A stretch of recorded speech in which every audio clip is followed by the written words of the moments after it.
Thank you for tuning in this morning for our live Q&A. This morning the theme is setting up your hive for your Flow Hive for harvesting honey. There's a few tips and tricks we're going to run through. If you've got questions in the comments below, we'll answer those live.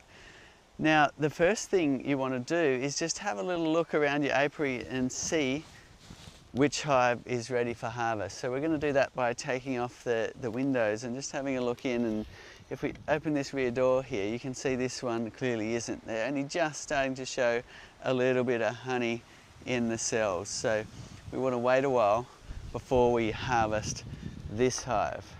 Now if we go along the row, the hives will be at all different stages depending on how strong they were when the nectar flow came on.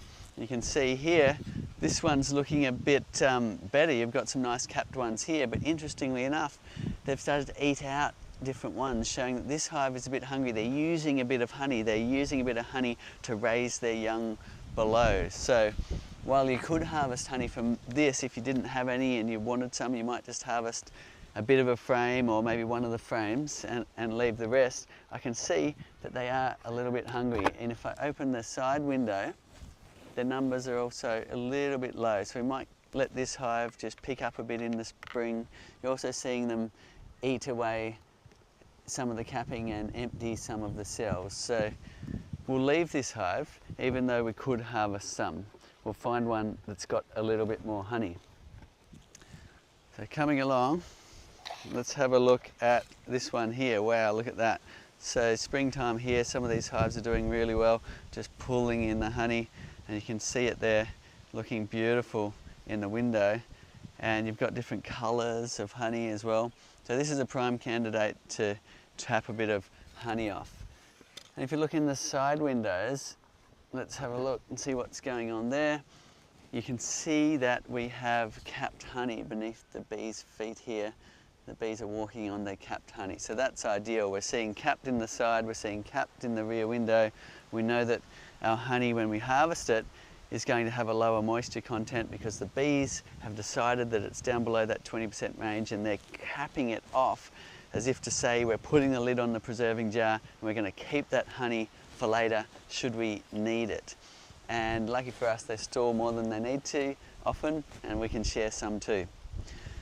So we're going to choose this hive to harvest from. Now the next thing to do is to set your levels up. If you've got our Flow Hive 2, then you'll notice there's levels in the bottom here.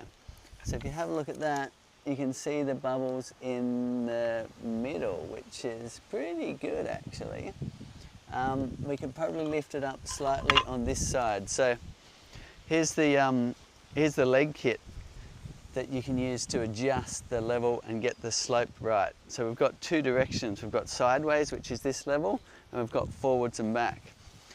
Now the reason why the honey harvesting level is important and why we went to the trouble of putting a level in the hive is we need a 3-degree slope backwards. Otherwise, a lot of honey will spill out and into the hive. So sometimes you set it up in the beginning, but the earth sinks as the rains come and go, and you'll find even very experienced beekeepers have their hive at the wrong slope when they go to harvest. So do check that. You do want a backward slope. If you have our Flow Hive Classic, then you might want to get your phone and get the level app on your phone, put it on top, and just check we've got a backward slope of 3 degrees or so to make sure the honey's going to come out this way. Sideways level is good too, particularly for drawing natural comb. So what I'm going to do is pick up this side a bit and show you how to quickly do that even if you don't have their spanner. So if you have a look at these leg bolts, they do have a point down here where you can put a spanner on it and turn it to adjust your hive. And you could just do that and it would raise the level of that corner. However, a quick and easy way to raise that side is you just lift up the hive a little bit. Now it's pretty heavy because it's full of honey, but what I'm going to do is just lean it over, and then that allows me to screw that bolt. There we go. And I can do the same thing on this corner by just spinning it like that, grabbing the very bottom bit and spinning it. And that should have picked up our level and got it just perfect in here. Wow, close enough. So that's a quick, easy way you can adjust the the level of your hive if you don't have the spanner with you. Make sure you do get it right for when you're harvesting honey. Next thing I'm going to do is have a look at what's going on in the tray below. Now you could choose to clean this tray out if you wanted to. So I'm pulling out this tray and straight away I can see that if you have a look close in here, we've got some hive beetle larvae. But what actually made me see straight away there was a bit of an issue with this hive is these little bits. And what they are is larvae that almost got to the stage of going through their metamorphosis, but they've been damaged and then ejected out of the hive, and some have gone down through the screen. So this hive is dealing with a bit of small hive beetle attack. So what we should do after this is put some oil in here to catch those small hive beetles, lessen the numbers in the hive and lessen the damage they're doing. You can see the larvae worming around there. So I was going to harvest a few frames from this hive, but we might just limit it to one because we know the hive's busy dealing with the hive beetles. We don't want to give them too much extra work to do. So let's just harvest one of these frames today. Next thing is we put that tray in. Now while you've got it out, you could give that a little clean out. I might just leave that and we'll drown those hive beetle larvae later. Next thing, the vented cover. When you put this in, I'll just show you one thing actually. When you pull the tray out, just have a look under here. Don't know if you can get the camera down at that level, and you can actually see the screen bottom board. And you can see that there's no bees under there, which is good. Because if you've got a whole lot of bees under there and you put your tray back, the issue you'll have is those bees will be trapped inside there. So, good little tip. Once if you pull the tray out, make sure there's no bees under there. You put the tray back in, and with your cover, I'm going to go vents up for ventilation because the days are getting nice and warm. And just make sure it's pushed all the way in. Sometimes you've got another millimetre or two to push it in. And with these L screws, make sure they're screwed around so they're really holding it in, because if there's a gap there and this is sitting out a bit, bees can get up into that tray area, which you don't want. Next, your shelf brackets. Now we're going through bit by bit. If you've got questions, we're going to go through in a detailed way. Often we're just turning the key and harvesting honey, but we're getting right into the fine tips and tricks of it. And I've actually got a few grumpy bees today, which I expected because I know this end hive is a little bit grumpy. So it's a good idea to keep your veil with you, which should you need it. And also keep a spare veil or two for any friends that are around that while you're harvesting, they might need a little protection if you happen to have some grumpy genetics in your apiary. And if you want to see a really grumpy hive, dial back to last week's live stream. Pete was doing a split on a hive that was quite grumpy down the ways. So some genetics are really, really friendly and you can poke your hand in the entrance and nothing happens, and others are really quite aggressive. So genetics is what does that, and it's good to get to know your hive. And I knew that down this end of the row we had a bit of a grumpy hive, so what I did was made sure I had my veil here for protection. It's not going to be like taking a hive apart where I need my full suit, so I'll probably just stick to a veil, but you could wear your full suit as well. Next, you've got your shelf brackets. So we want to choose, if we've got a big jar like this, we want to connect on low down, and we're connecting right onto the cross beam above the vented cover. And another little tip here is see how the hives have gotten out of line. Now, if you've got a big woodworking clamp, you could clamp this hive and push it back into line, but I'm just going to leave it like it is because you can just simply screw this screw out a little bit further, and your shelf brackets, if you put it over the keyhole and sideways like that and turn it, you can still get a good bracket just by adjusting the screw out a bit further. Same on this side, and there we have it. You've got your shelf brackets on, and you should be able to make a nice secure shelf like that. Shower goes on. Now we pick a frame. We could just about pick any frame in this hive because there's a lot of honey there. So we'll just choose one, and if the cap's a little hard to get out, here's a little tip as well. So you can use this to lever out that end cap. And then remember that this tag goes into the bottom here.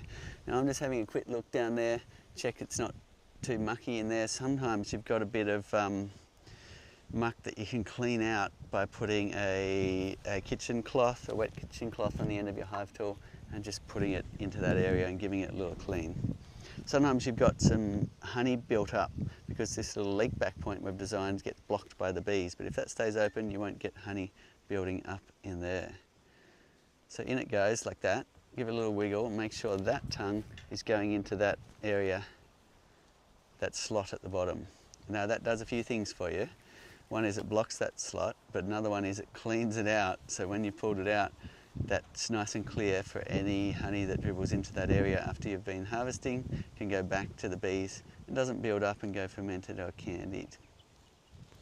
Next we're taking out our cover at the top here, like that, and taking out the cap at the top, and we're ready to go. So we've got our level and we're ready to turn that key. Now I'm going to do it in bit by bit just simply because it's easier to turn the key. If you try and do it all in one, you need a really strong man arm, and while you can do it, sometimes it's a little bit firm. So there we go. So we're harvesting this one now, and pretty soon we should see some honey coming down. In fact, you can just already see it filling this tube area, and it's quite a light coloured honey, which is beautiful and telltale of the springtime. So the spring here brings in all of these beautiful light flavours of honey from the trees around this area, and the bees have done an amazing job of collecting all of that nectar. They can carry almost their body weight in nectar and pollen as they fly back to the hive. They get back to the hive and they actually pass that to a receiver bee.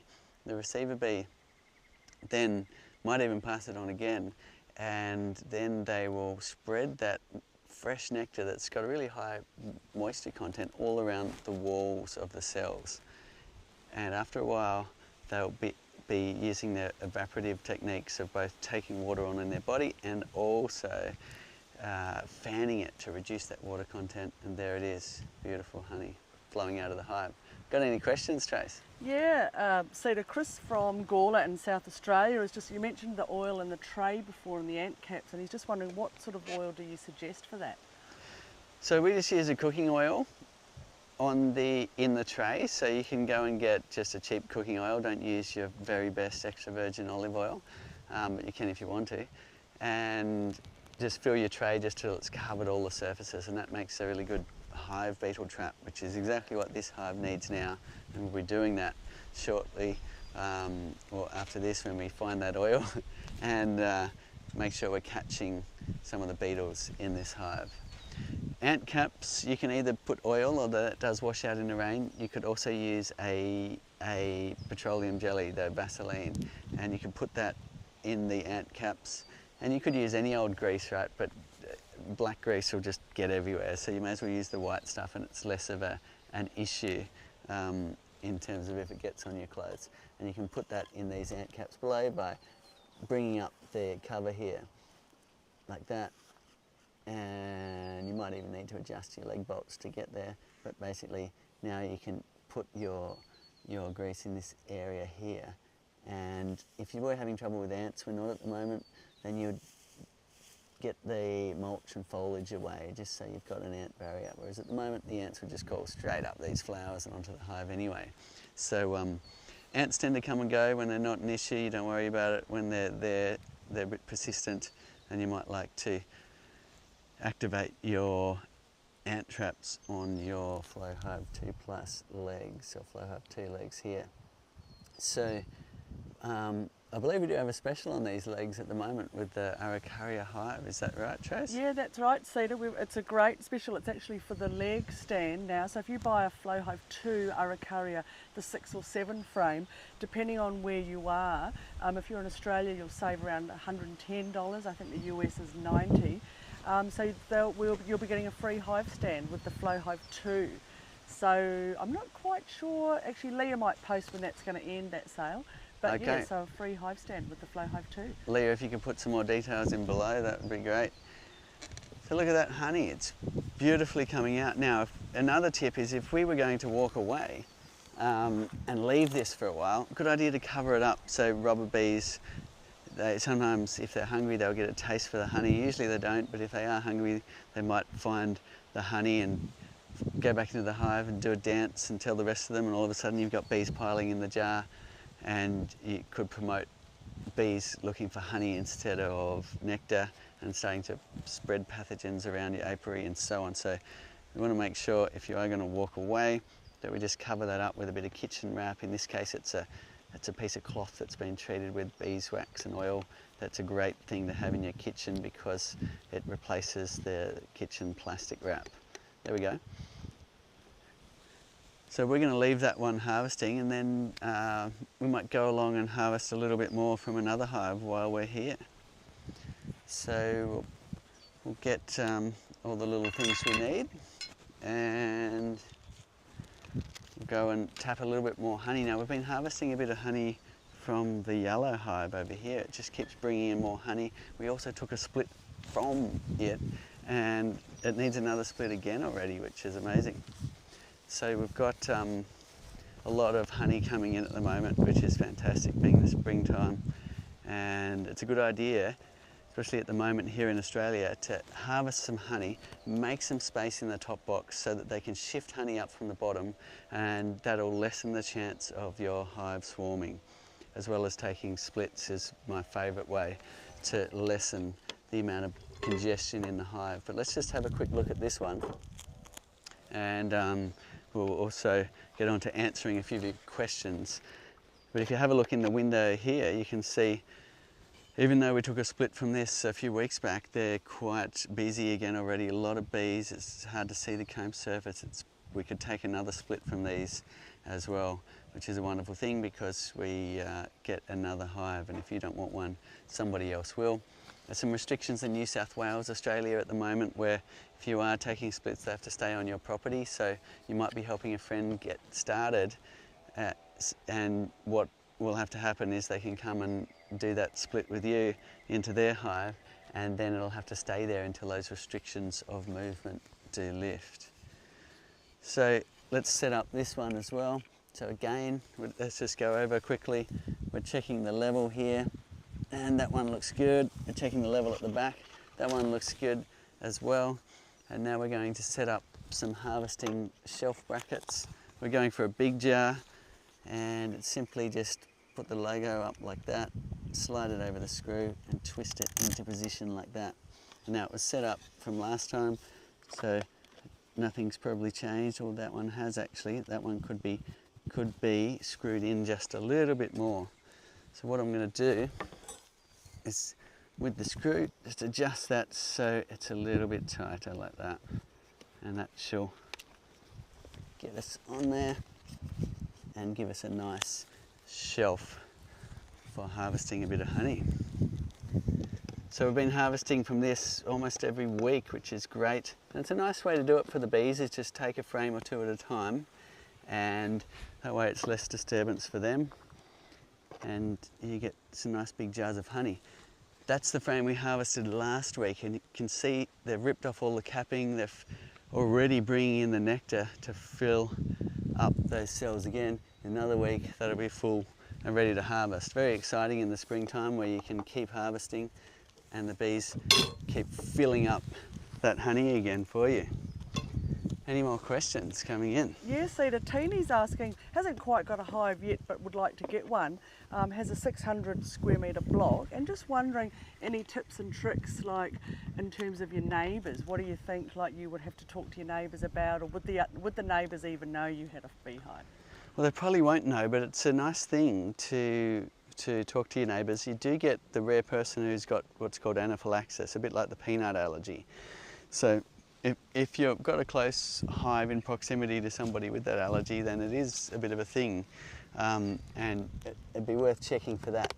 Having said that, most people do have swelling from bee stings, and people often think that's an allergic reaction, but it's actually a perfectly normal reaction to bee stings. So sometimes you need to talk about that a little bit with people and say, well, is that anaphylaxis where you can't breathe, or is it swelling?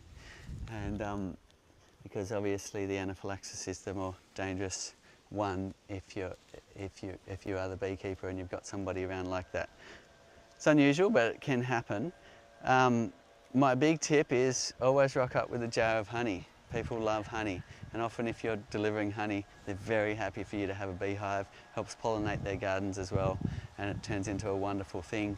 I've got a setup where I often deliver honey, and when I go to deliver more honey just to the neighbours because I like to, they'll give me back the jars from last time. So it's a beautiful, sweet thing. I'm turning that key again here, and that's going to start this honey flowing while we answer a few more questions. Yeah, Cedar, just noticing there, and actually it was from a question I got yesterday on the phone, that you're doing a little bit at a time. I had someone yesterday who was having problems, but they tried to turn the whole frame at once. So is it a good way, the way you've just done that, like a third at a time, is that a good way to crack it open? It is, it just makes it a bit easier on your arm. Sometimes it's just too hard to turn, depending on how the bees have joined all the parts together with their wax and propolis. Sometimes it's easy and you can turn the whole lot in one go, but more often than not, it's easier to do it in segments, thirds or quarters. Just go in a bit and turn it, whatever's comfortable. Especially if you've got little kids that want to turn the key, then you can just put it in a little bit further and let them have a go of turning the key, because it's a wonderful thing to share with them, this beautiful way of harvesting honey. Great. We've got James tuned in from Broom's Head, just wondering, what's the collective noun for bees? It's bees. Yeah, it's funny. Well, a swarm of bees is used for when the bees are actually swarming. So it could be that one. You know how you've got a murder of crows and a flock of birds and all of that? Well, there's a swarm of bees is probably the collective, but it's more specific to what the bees do when they naturally want to divide and do their thing where half the beehive leaves with the old queen and set up shop in a new location. So that's typically what the swarm is, but it also gets used colloquially as a neighbour might say, oh yeah, I had a swarm of bees in my orange tree. And because it was very loud, there were so many bees pollinating, and they'll call it a swarm. So it does get used like that as well. Great. Katrina's saying the bees are really busy and started storing lots of honey in the flow frames, and they look very busy with lots of things to do. I'm not quite sure where Katrina is, but just wondering if it would actually need to do a split or whether they will be fine. Okay, so if you open the side windows and it's really quite hard to see the comb, and you've got bees bearding out the front, and it's springtime, then it's likely your hive will swarm if left unattended. So have a look at those three things. Sometimes you'll find bees are just out the front because they're hot, and there's actually not many bees inside the hive when you open the windows. But if you open the windows and you can't hardly see the comb, they're quite a congested hive. So you'll need to do something in order to relieve that hive from swarming. So your options are taking a split, which is what I like to do. It definitely makes a lot of space down here. Harvesting some honey if you've got full frames is a really good idea, because that lets the bees move some of the honey they've got stored in the brood box up to the top, alleviates a bit of congestion so the queen can lay her eggs, and that's the primary swarming trigger, not enough room for the queen to lay. If you don't want to take a split, you could take some of the honey from the edge of the hive. Typically they'll have frames of honey on the edge. So you're down in the brood box here, you take a frame out, you take that away to enjoy with a cheese platter or something, and put that frame back in closer to the centre, alleviating some of the congestion of where the queen might need to lay. Another one is add a whole nother brood box or a whole nother super. Either one will make a lot of space in the hive and free up some of those swarm triggers. Right. Cedar, Andrew from the Gold Coast is wondering about getting gentle bees. Are there any, like, how do you know whether you're getting gentle bees or not? Best way to get gentle bees is to request that from the bee breeder you're getting your bees off. They breed for gentle characteristics, productive and hygienic. They're the three things they breed for. So almost certainly every breeder will be breeding for gentle characteristics. But if you request it, they'll really make sure. And it is a wonderful thing, like as seen, you sometimes see peat beekeeping with no bee seed on at all, because the bees are just gentle enough, and that's a beautiful and wonderful experience to have. But if you want to see an aggressive hive and Pete running for his bee seat, then have a look at last week's.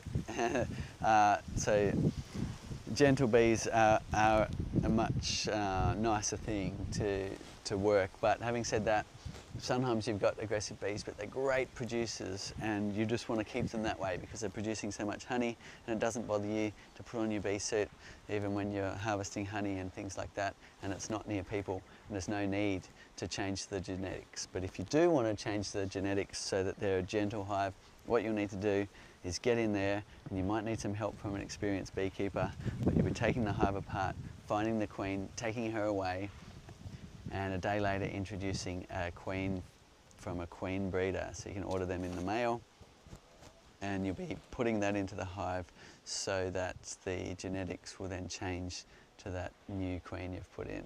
And a month later you'll have a nice gentle hive if the queen went well and she's laying eggs and all.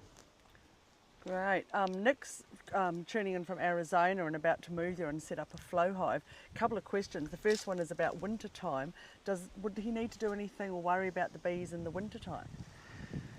So yes, if you're in a place that has a long cold winter and a lot of snow, then there's generally a bit of prep before winter. So the things you typically need to do is, one, make sure there's enough stores. So you'll stop harvesting honey in the fall and make sure they've got enough honey stores in their box. And if they don't, you'll be feeding them in the fall with like a feeder in the top of the hive.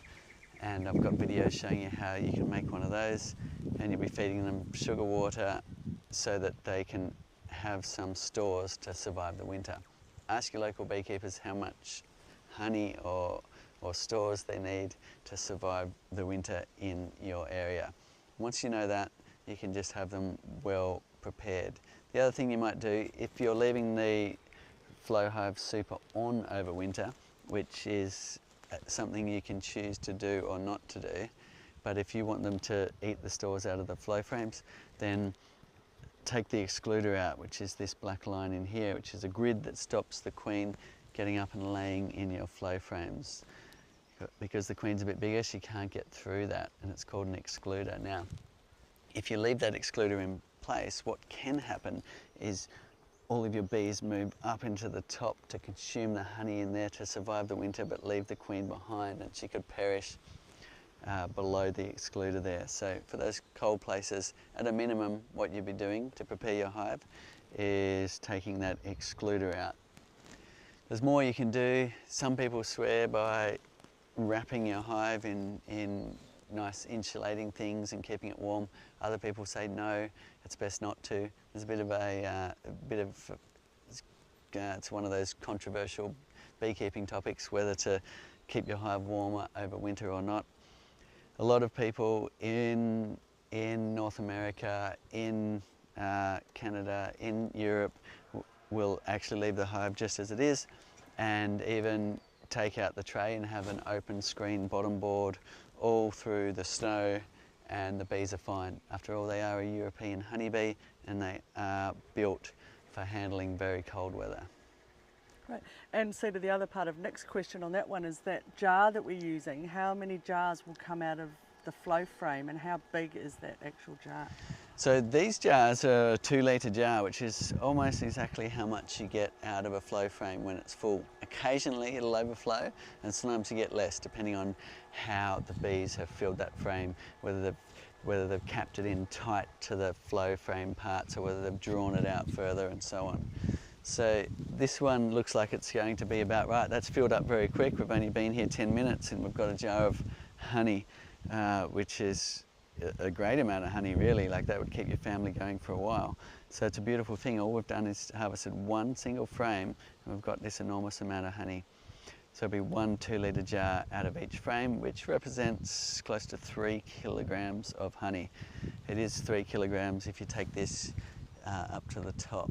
So 2-litre mark is down here, but you fit a bit more than 2 litres in there.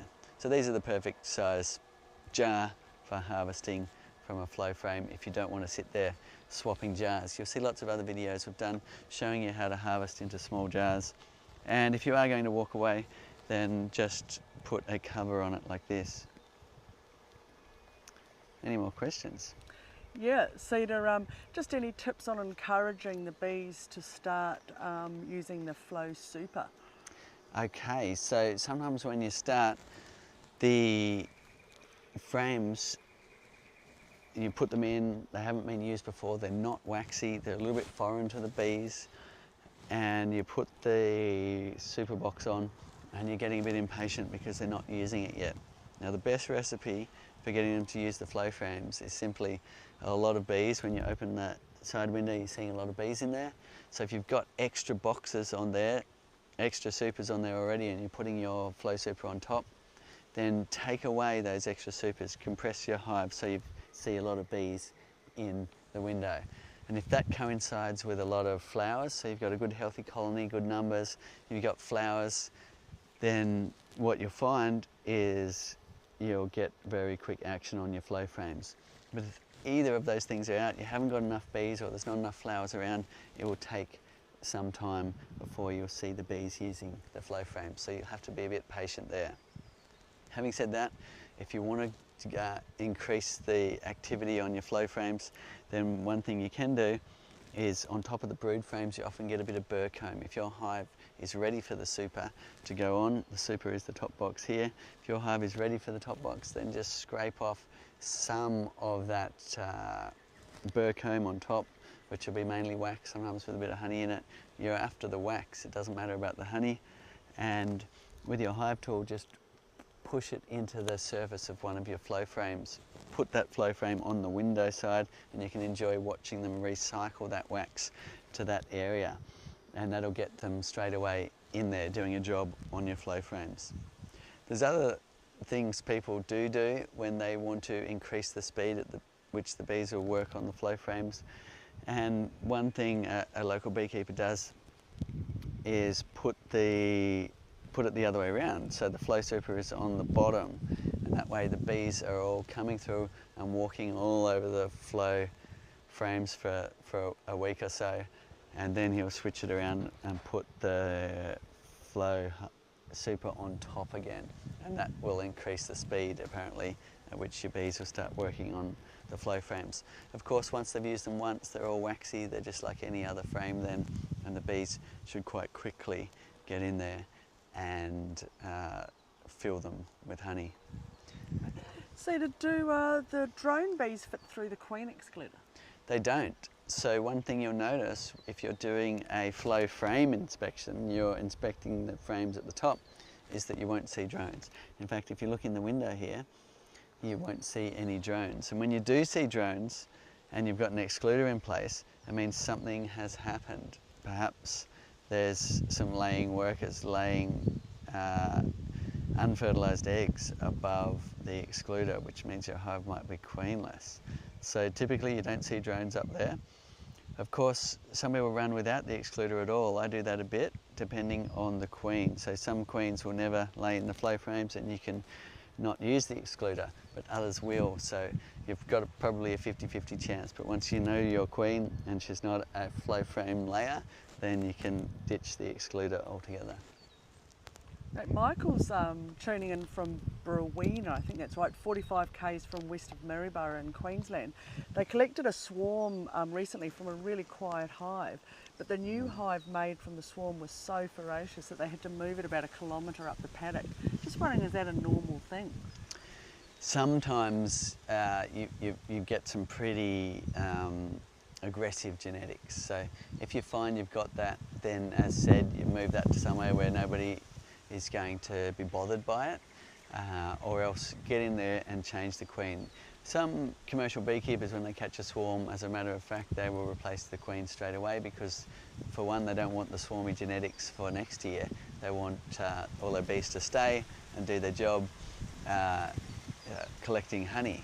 So what you could do with that hive is replace that queen, and you may as well do it while the hive's smaller before you put the top box on. There's less bees to bother you while you're trying to go through that process of finding the queen.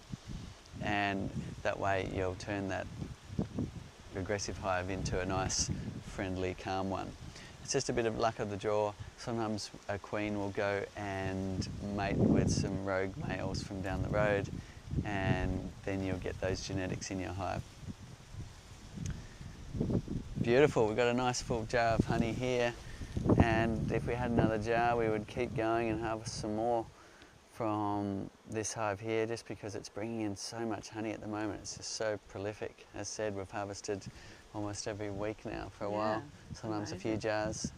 Well, one of our beekeepers tuning in and saying, do you think it's because the hive is yellow? Probably. Paint your hive yellow, let us know how it goes. It's probably because of this amazing artwork on here by Sarah.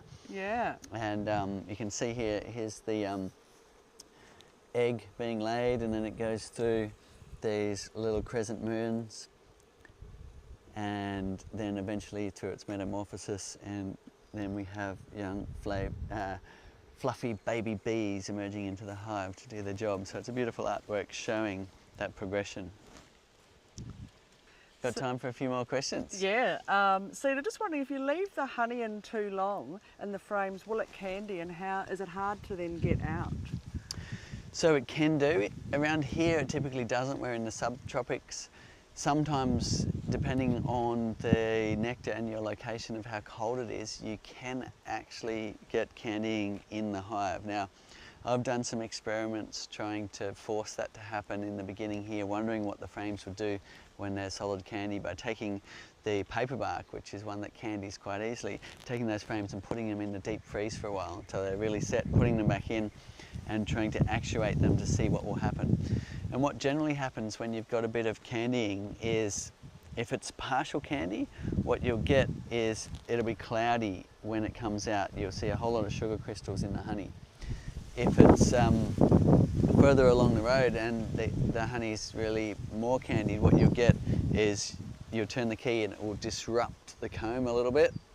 Then you'll go, well, something's wrong with that frame, or there's full of candy or something, and just your effort of trying to harvest usually disrupts the comb enough for the bees to then want to chew out that candied honey, and hopefully next time they'll replace it with liquid honey, and away you go again. So it was a big deal in the beginning when we launched our hive.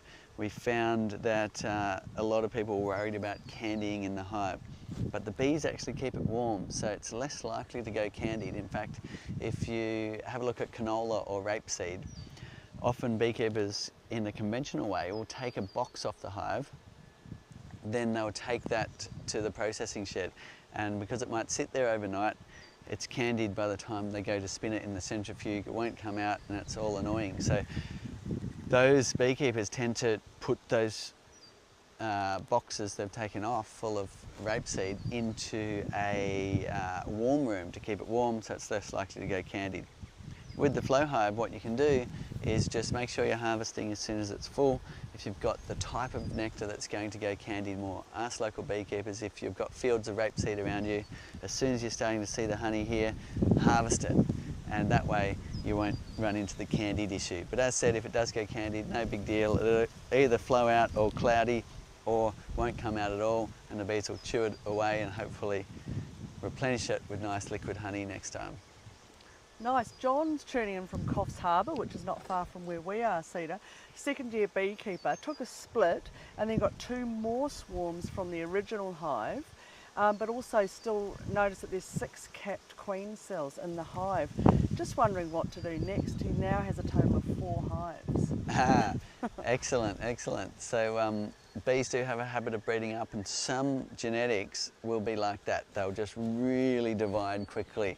And when you're seeing a lot of queen cells, what people generally do is they'll shift those frames into another boxes and keep taking splits, and that way you can really increase your apiary quickly. But if you've already got 4 and you're wondering what to do because you don't want any more and you don't know anybody who wants another hive, then what beekeepers sometimes do is they'll get in there and knock off the queen cells. And that'll limit their ability to then swarm. So that's one thing you could do. Also, lessening the congestion. If you look in here and you see that there's so many bees in the hive that they can hardly fit like that, then you might decide, rather than taking another split, if you don't want to do that again, you could add another Flow Super or another brood box and just give them a lot more room, and that'll lessen their tendency to keep creating queen cells to swarm. Have a look at this. I took the cover off just so we could taste some honey, and 1 bee has gone in the jar. So it's something that that a lot of beekeepers worry about when we harvest in this way. If you do get a bee in the jar, then all you have to do is get your hive tool like this and fish that bee out. So there we have it, and we'll put that right back on the landing board, and these bees will clean that up really quickly. So I'm just putting that back there, and in no time at all it'll be free of honey and ready to go again. But if you are seeing that, as said, cover up your jar just with a little kitchen wrap or wax wrap like this. Oh, there's another one. So there we go. We've got a lot of wind today, and I think it's accentuating that because the bees are getting blown everywhere and they just happen to notice, oh, there's a full jar of honey. I might just save that 3 kilometre run to the flowers and get a bit of that. What we're going to do now is just turn the key again and just finish the harvesting process off. So what we do is we put it in the top slot like this. And do make sure it's in the top slot, and you're pushing it all the way till you feel a knock at the back. So you're basically pushing it all the way till it stops, and then you don't need to do that in segments. It's quite easy enough to turn it to a 90 like that. Now a tip here is to leave it in that position for a little bit longer. So leave it for a minute or so if you can, and that just makes sure all the parts are pushed down into the hexagon matrix, and that will avoid some trouble in the future. Sometimes if you do a little quick close like that and then move on, the parts bounce back a little bit, and then what you get is parts out of line and wax build up down the bottom, which could cause some spillage issues later in the hive and so on. So best to leave that key for a bit longer is something we've found. At this point you can either put the little cap back in, or you could leave it for another half an hour if you want to and get the last remaining bits out of the frame. It's up to you. What I'm going to do is just finish off the process because we've got a nice perfectly full jar of honey there, and all I need to do is keep the bees away for a start, but to get this cap here, and I'm just going to swap this for that. Just a hot swap, nice and quick, without spilling too much honey, and that's it. We're done. You can rest that tube on the top of your jar like that, and any remaining honey out of the tube will dribble into the jar. Or you can just enjoy the spoils of tasting the honey from that tube. There we go, beautiful. Got time for one more question. Nice work. Cedar, with the hive beetle, like on the tray, the first hive you were looking at, Megan's called in saying that there were hive beetles in like their worm farm sort of compost. Is that where they live? They do. They often love a compost heap. So they're a beetle that came from Africa into a lot of different continents, but they came to Australia about 20 years ago, and they do love a compost heap, and they also love a beehive. So what they'll do is they go through their larvae stage, being in a compost heap or in your beehive, and then they go through a ground stage where that little grub will go into the ground, goes through its metamorphosis and comes up as a beetle, and they'll fly for kilometres sniffing out a good compost pile or a nice beehive to go into. So it's a perfectly normal thing. It's just about managing it. A strong hive is not usually a problem.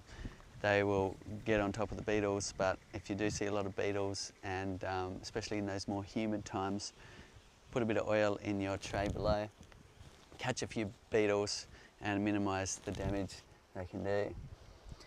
Oh, nice. Okay. Might just ask you one more question there, Seeds, because it's sort of about what you've just finished up there. Yep. Joe was wondering if there's some honey left in that chamber, what will happen to it now?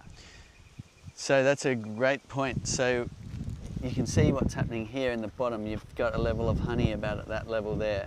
So we could have waited for all of that to come out, but instead I'm just letting that go back to the bees.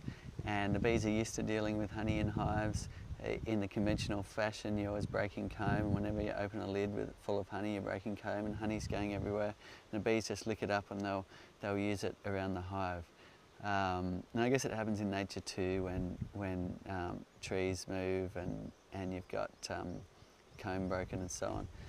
And the bees are good at fixing that up. So that will go back into the hive. If you watch really carefully, you'll actually see their tongues licking in through that leak back point. So my father and I designed a little gap there, so the last remaining bits will go right back into the hive for the bees. Bees being bees, they'll block that up from time to time, so a little bit of maintenance is we'll just pull out the cap from the next frame along, and you can see here that that is not blocked, which is good, but if it is, you can just poke something in there like that and that'll free up that space. And sometimes, depending on the way the bees connect the parts, you'll get a few drips of honey coming through there just every day, and that can just go back to the bees. So good question. That's called the leak back point.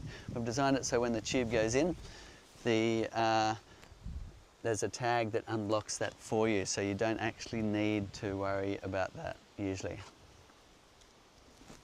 Okay. Nice. Thank you very much. Have we got one more, do we? Look, just one, just because we were on that hive beetle one. Kate's asking, what if you put your hive in the chicken run? Will that help with the beetles? Will the chicken eat the hive beetles?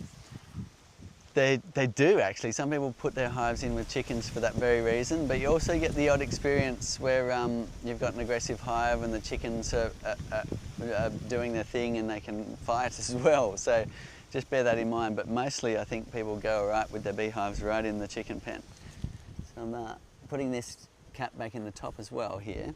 Now you notice it's got a little tag on it. Now we designed that specifically to remind you if you can't get the cap in, that's because you've forgotten to reset the frame.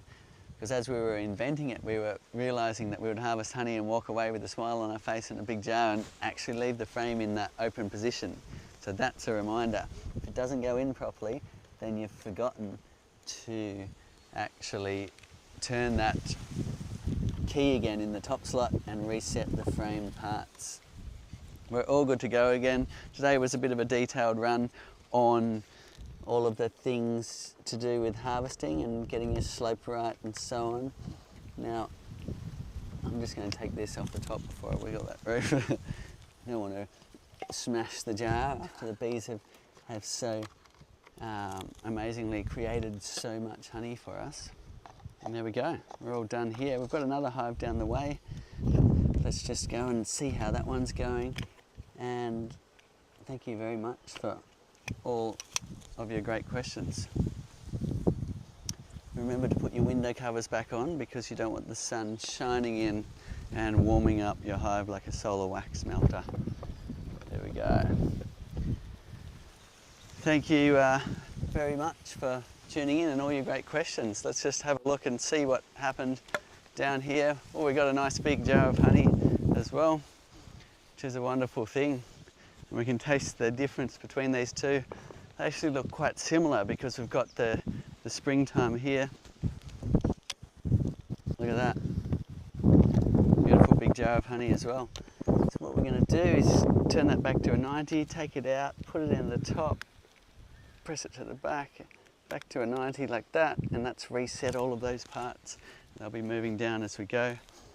Again, I just do it quickly. Cap goes in, beautiful. And